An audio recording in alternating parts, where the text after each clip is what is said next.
ഒരു വലിയ ക്യാരറ്റ്, ഒരു വലിയ പൊട്ടറ്റോ, 3-4 ബീൻസ് എന്നിവ കഴുകി വൃത്തിയാക്കി ചെറിയ പീസായി കട്ട് ചെയ്തെടുത്ത് കുക്കറിലേക്ക് ചേർത്ത് കൊടുക്കാം.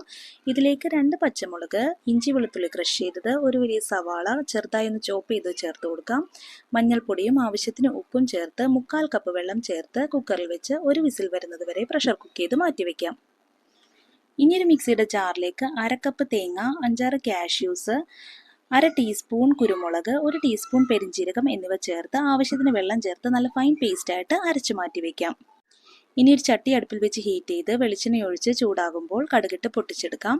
ഇതിലേക്ക് കറിവേപ്പിലയും വേവിച്ച് വെച്ച് പച്ചക്കറി കഷ്ണങ്ങൾ കൂടി ചേർത്ത് കൊടുക്കാം. അരപ്പ് ചേർത്ത് ആവശ്യത്തിന് വെള്ളം ചേർത്ത് ഇത് നന്നായി ഒന്ന് തിളപ്പിച്ചെടുക്കാം. ചൂടായി വരുന്ന സമയത്ത് ഇതിലേക്ക് ആവശ്യത്തിന് ഉപ്പും 1/2 ടീസ്പൂൺ ഗരം മസാല പൊടി കൂടി ചേർത്ത് നന്നായി ഇളക്കി യോജിപ്പിക്കാം.